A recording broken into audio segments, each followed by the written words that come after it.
Welcome to Making College Worth It, the show that examines engaged learning activities that increase the value of college experiences. In each episode, we share research from Elon University's Center for Engaged Learning and our international network of scholars. We explore engaged learning activities that recent college graduates associate with their financial and time commitment to college being worthwhile. I'm Nolan Schultheis, a second-year student at Elon University studying psychology with an interest in law. I'm the Center for Engaged Learning's podcast producer and a legal professions scholar. And I'm Jessie Moore, Director of Elon's Center for Engaged Learning and a professor of professional writing and rhetoric.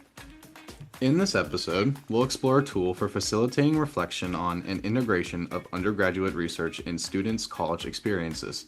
We'll talk with Paul Miller, Professor of Exercise Science at Elon University and a co-creator of the FIRE Toolkit, a free tool available on the Center for Engaged Learning's website. Let's meet our guest.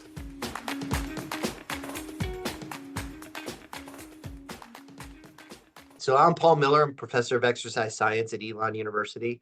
So how I became interested in studying this, I mean, it goes way back, actually. So I was the director of the undergraduate research program for 8 years. I worked a lot with students that I was mentoring in disciplinary research. But I was also interacting with a lot of students who were participating in undergraduate research with other mentors. And one of the themes that started to emerge for me was the students and mentors were super dedicated in their specific project, but the students it didn't seem that they were giving a lot of thought to how do these experiences then contribute to my personal growth. Like they would talk a lot about what they learned about their discipline, but they wouldn't talk very much at all about the things they were learning about themselves or how they grew through the experience until they were prompted to do so. And it was there. Right? And so unless a mentor or another person that they were interacting with prompted that, it wasn't anything that really bubbled to the front. Okay. And so, so we started very early on with trying to figure out how do we do this. Then as my kind of career went on, I joined the provost office. One of my areas of oversight was the experiential education advisory committee at Elon. One of the things that came up through that experience was what's next for the Elon experiences, right? And and some people would suggest like, oh, we should have a 6th experience, but my take on it was, well, why? What are we addressing by doing that, right? Because all of our students are already satisfying the ELR. So I felt and through conversation that we had, what unfolded was what's next for the Elon experiences would be maybe this reflective piece and that there's a more pronounced mentoring component across all 5 of the ELRs. But that has to be prompted, right? It has to be introduced at some point, even though there's a transition point where you put students at the center of that, right? They have to be the driver of what they hope to get out of it and who they want to engage with, but it has to be introduced. So the interest came in how do you add depth to that? And then how do you help students then connect that not only to their personal learning, which is hugely important, but also how do they connect that with the other educational choices and other developmental choices that they're pursuing and figuring out ways to make sense of that together as a holistic piece. And that historical perspective is a great lead into our next question for you, because Paul, you and I have collaborated on developing the Facilitating Integration and Reflection on Engaged Learning Toolkit, also known as the FIRE Toolkit. And we're only talking about one section of it today, but could you give our listeners a brief introduction to what the FIRE Toolkit is? Sure. So the FIRE Toolkit, Facilitating Integration, Reflection, and Experiential Learning mentoring toolkit, really was a way to I think formally connect mentoring expectations with our experiential learning. But one of the things that's really difficult in that is how do you get started, right? Fundamentally, mentoring is a relationship. And so how do you trade on that relationship to add depth to the students' learning experiences and learning opportunities? So, when we started to embark on that, we targeted the 5 Elon experiences because one thing that we knew is that if we wanted every Elon student to have the opportunity to have a mentored experience. What are those touch points? Well, the Elon experience, one of those touch points, every Elon student must satisfy an experiential learning requirement through the Elon experiences. So that was one way we knew that we could make sure every Elon experience had that opportunity, or every Elon student had that opportunity. So that's where it came from.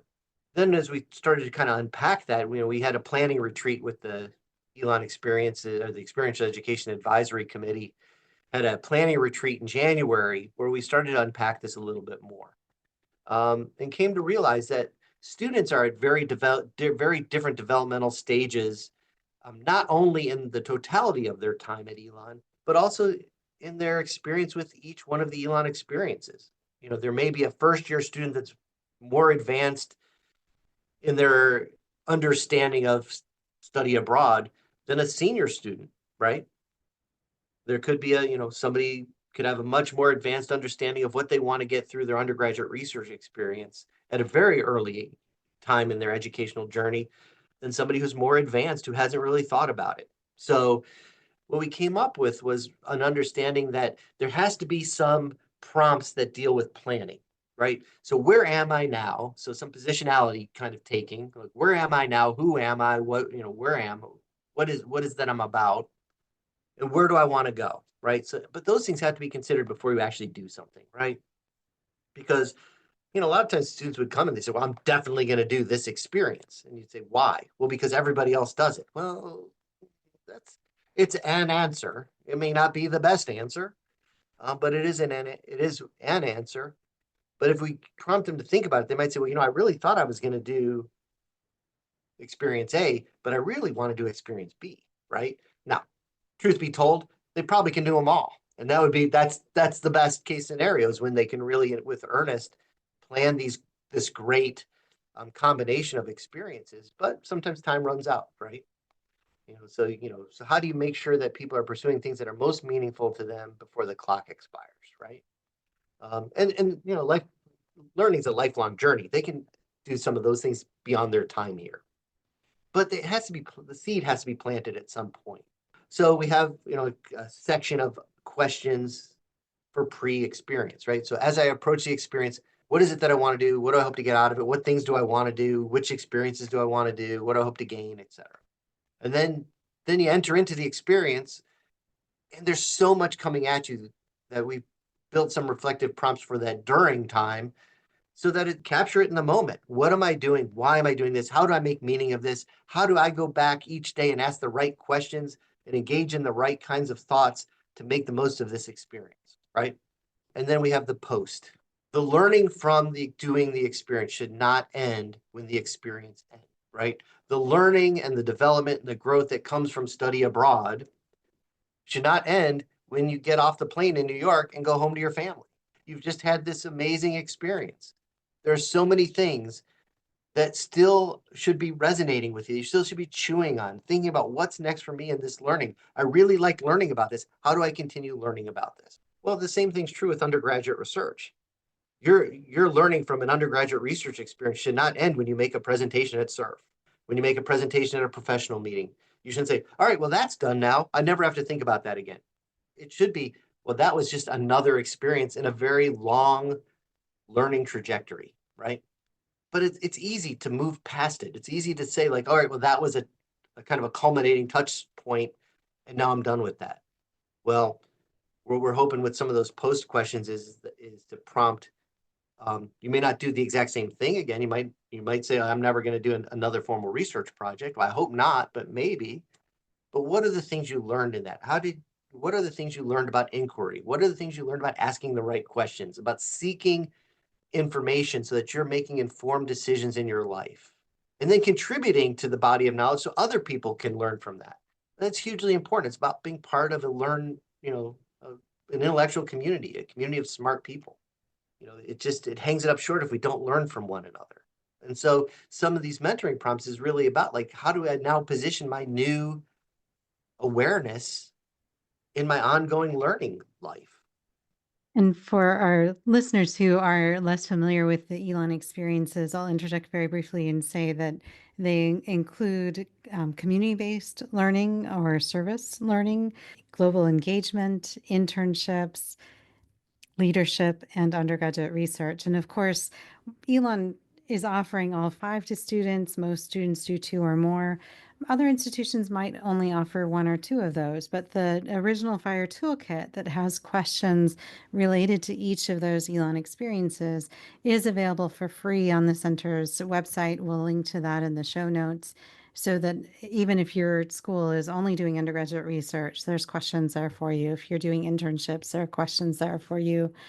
And then we now also have a kind of an expanded pack that is looking across your educational journey to offer some additional pre, during, and post reflection questions to guide some of that integration of how are we making meaning of these experiences. Yeah.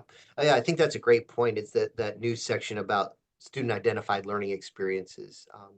I think that some of the benefit of, for example, for undergraduate research, like if your institution is invested in undergraduate research, which I totally support, but what is the most meaningful learning experience that a student has when they're enrolled at your institution? It's so unique, right? So there's potentially as many answers as there are students, right? And so I think, beyond the formal things that they engage with, and I hope they do undergraduate research. I know that it's hugely developmental and it has some scaffolding around it. And so some inherent structures that I do think do support deep learning in a really effective way. Um, I think also then integrating those kind of student identified learning experiences is hugely important. How do those things connect? Because it might be an off-campus employment thing that they're doing. It may be an on-campus employment opportunity that they're doing. It could be a sport that they're a member of, a teammate, a team member of a varsity sport, and their relationship with their coach has been hugely developmental. I mean, you just don't know where it is. Maybe it's their dynamic with their roommate. You just don't know. So the opportunity for it to be very unique to the student, tailor-made, and then thinking about then how does that connect with their undergraduate research experience? An awareness that these things aren't done in a vacuum, that they are done as a part of a community, that it informs the community. And there's people that bring all different kinds of experiential and knowledge-based knowledge to the table to have those discussions. If you don't practice it, you never get it. And so, having this prompted reflection, I'm an exercise scientist. So to me, it's like, this is the training, right? You're not going to be proficient. You're not going to build the muscle if you don't train the muscle. And so the more we ask students to do meaningful reflection, and revisit those reflections and think about how they've grown from that, deepens their understanding of that. If you don't actually prompt it, it probably, may or may not happen, but it certainly won't happen to the depth that the students who do engage in it on a regular basis happens. It was funny when you had mentioned the whole study abroad thing because I had studied abroad. I went to Brazil this past winter, J term, and you had said something. You just briefly mentioned it, and all these memories had came flooding back into my head. Like the people I met, the connections I made with the locals, just the time I had meeting new people and creating new friends amongst the class itself. And then later on in the conversation, you brought up that exact thing I had done. And so I think that honestly gives a lot of testament to the structure Elon has applied in terms of the fire toolkit and the what is it, engaged learning practices. It definitely works. And you had said like, what would be the most meaningful thing? And I would definitely say, as of now, only a sophomore, but as of now, that study abroad trip was definitely one of the most meaningful things because I truthfully did look at it in the way you were saying, like what are you going into intention wise on that trip? And I'm a big fan of meeting new people and creating connections, especially learning about other cultures or other ways of life. So that was really awesome for me. And obviously, Elon is doing a great job of keeping that going. Well, that's great. So what I would say to you, Nolan, is so what was it that you liked best about that experience?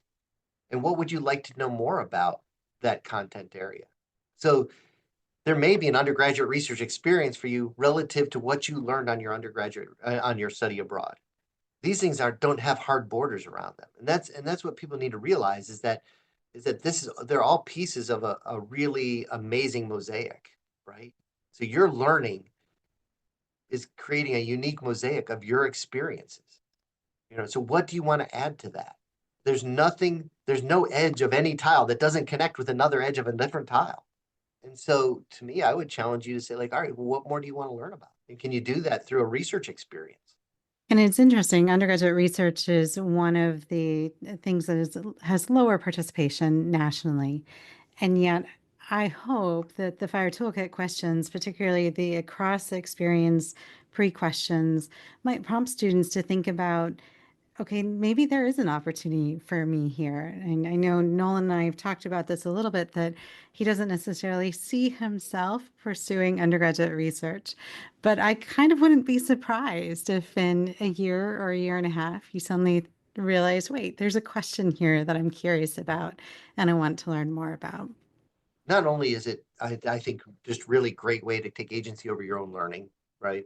And with something that with a question that nobody's answered, right? Relative to an area you're interested in.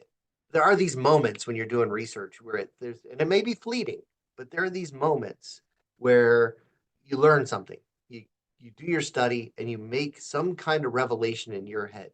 And for that moment, you're the only one in the world that knows that. That's pretty cool. But the real cool part is when you get to go and share it with other people. When you get to kind of discuss that thing that you uncovered with somebody else and it lights a light bulb in their mind, and now they have a question that they're going to pursue. And at some point down the road, in this little moment, they're gonna uncover something nobody else knows, and they're gonna have this moment of like, I have something to share with the world. That's pretty awesome. Sometimes, and I really do believe this. I think, and this is part of it, part of why we need to work with students in undergraduate research and through using tools like the mentor, the Fire Toolkit, is coming to a realization that there are very few strike strike gold moments in research.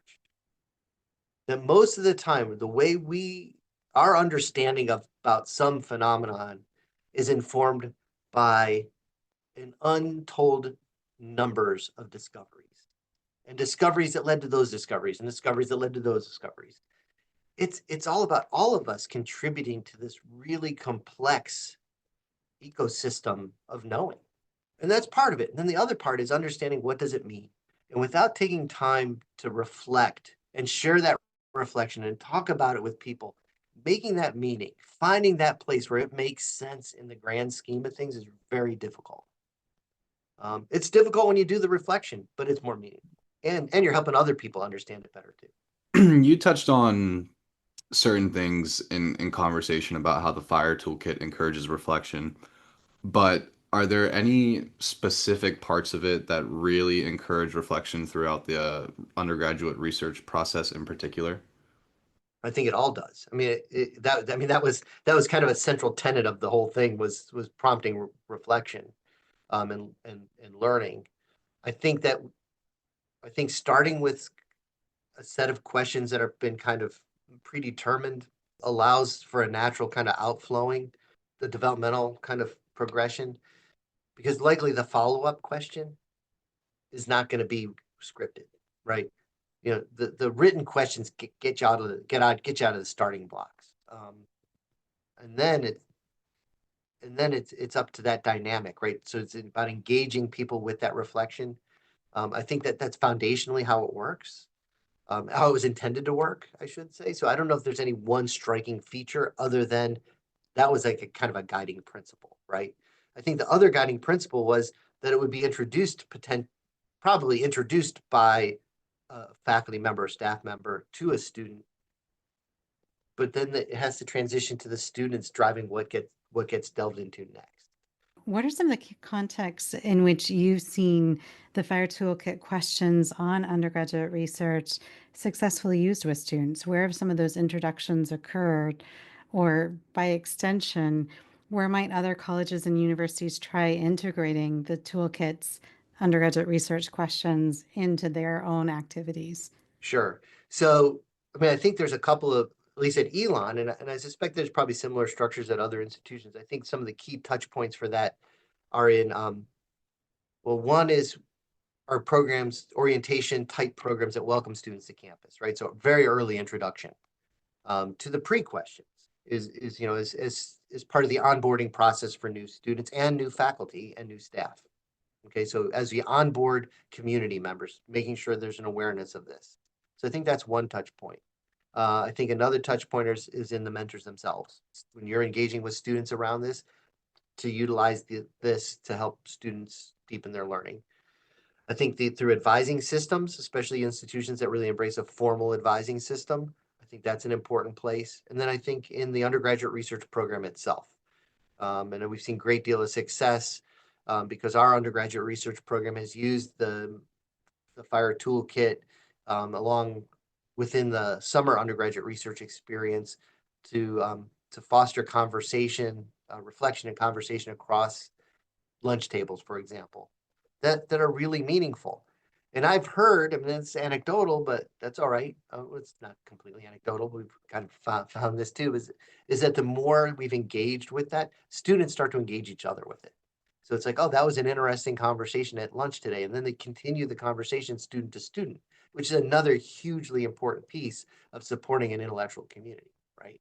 Is the ability for students, multiple students, one-on-one or in a group to talk about these things, right? Learning is cool. I think learning is cool. And so we have people doing a variety of things, right? So how do you learn about what's happening in other disciplines that are really, really, truly interesting? And I think there's a lot of, there's a depth of fluency.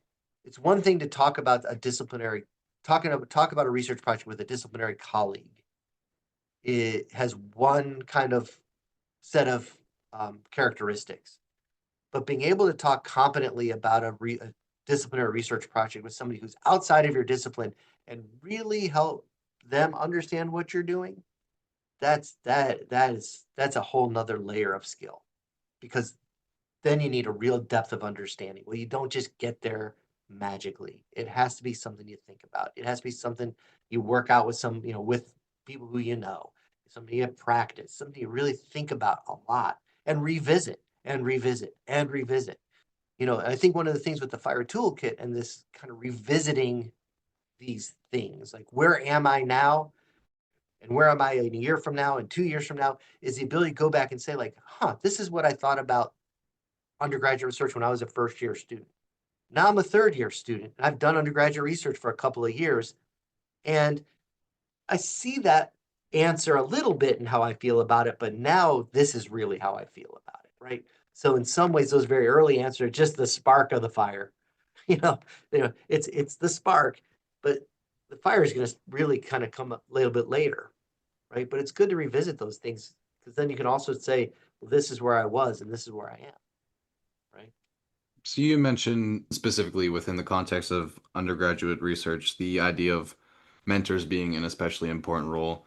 I know the example you just previously given with the whole working out thing, but in relation to this mentorship question, one of our recent guests we had on the podcast stressed the idea of relationship with mentors.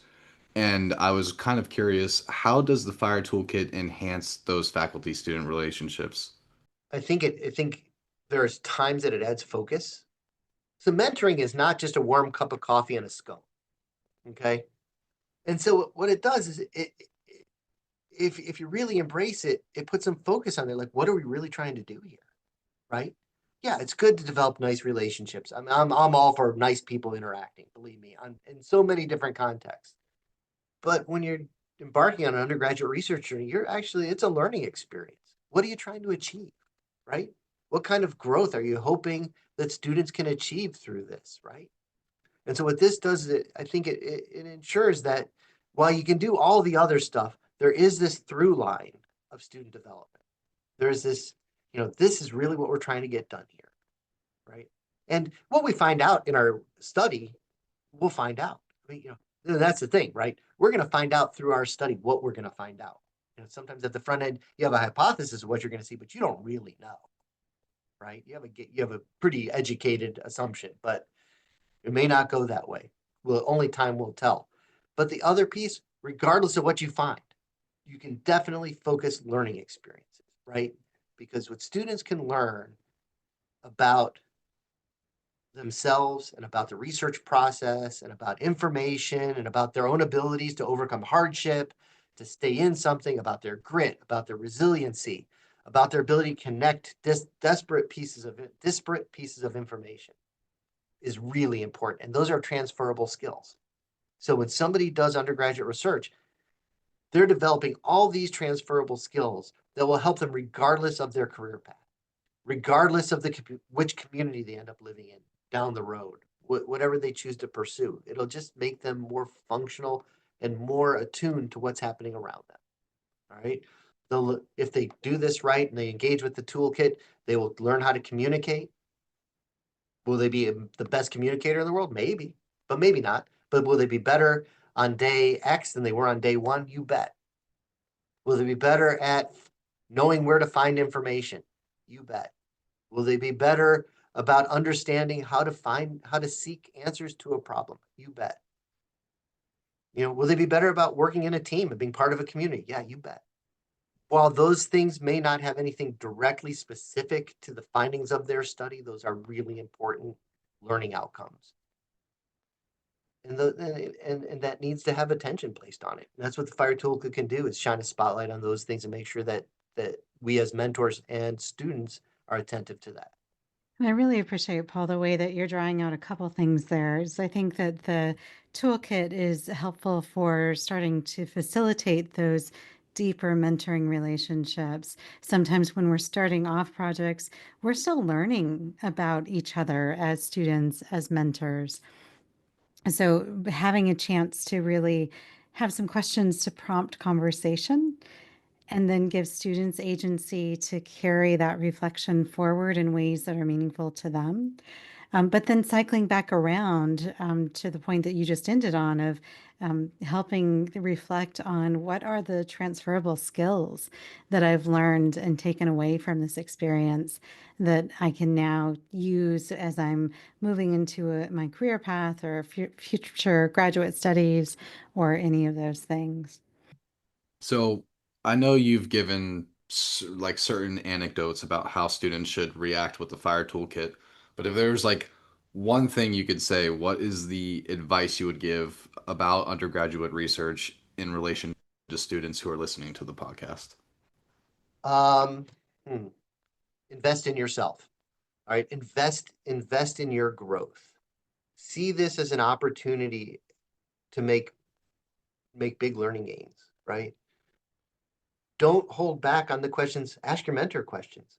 You're not just the question answerer. You can also be a question asker. It's part of being in a relationship, and mentoring is a relationship, right? It's a learning relationship. And it'll take on different characteristics as time goes on. So my advice would be, this is an investment in yourself. Invest in yourself. Be confident in your ability to do this, but not so confident that you can't take direction. Be confident without being overconfident, right? Be confident that you can learn this, right? It's not about confidence. I'm confident I can do this. I'm confident that I can learn this. I've been in the research game for a long time. I started doing research as an undergraduate student in the 1980s, so a long time ago.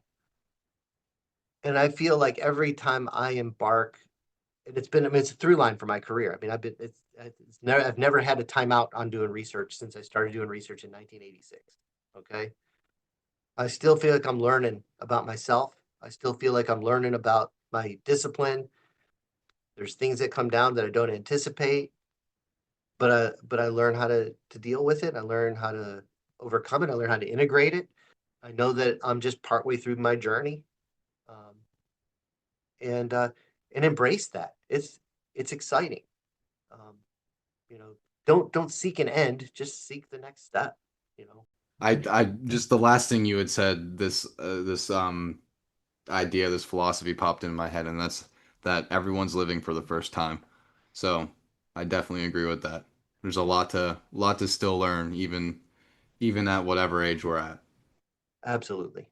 I also appreciate all the thought that you've given to this, Paul, and all the ways that you've generously contributed not only to undergraduate research in higher education, but to our more recent efforts at facilitating integration and reflection on these types of experiences. So thank you very much for joining us for conversation today. We will link to the FIRE toolkit from the episode notes, but we really appreciate you taking time with us. Thanks so much. I really enjoyed it. Thanks. Anytime. Let's do it again.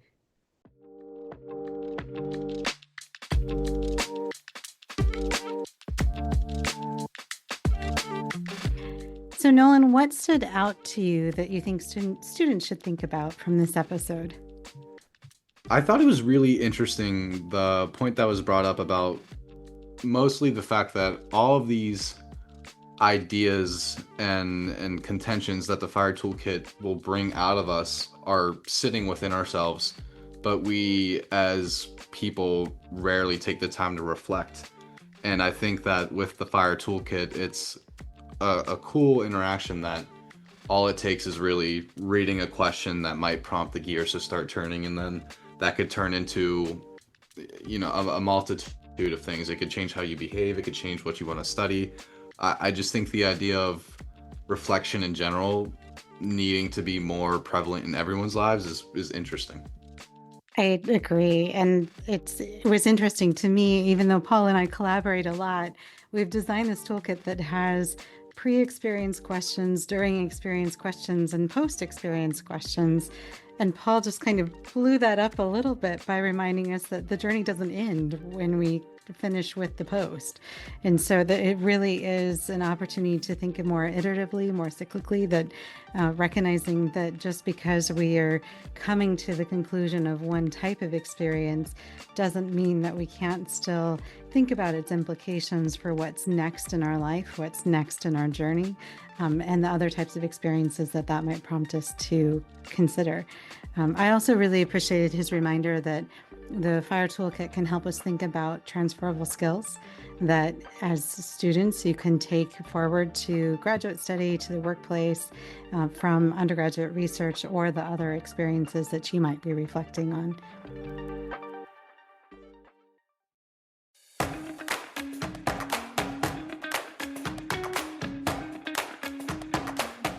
Once again, I'm Jessie Moore. And I'm Nolan Schultheis. Thank you for joining us for Making College Worth It from Elon University's Center for Engaged Learning. To learn more about undergraduate research in higher education, see our show notes and other resources at www.centerforengagedlearning.org. Subscribe to our show wherever you listen to podcasts for more strategies on making college worth it.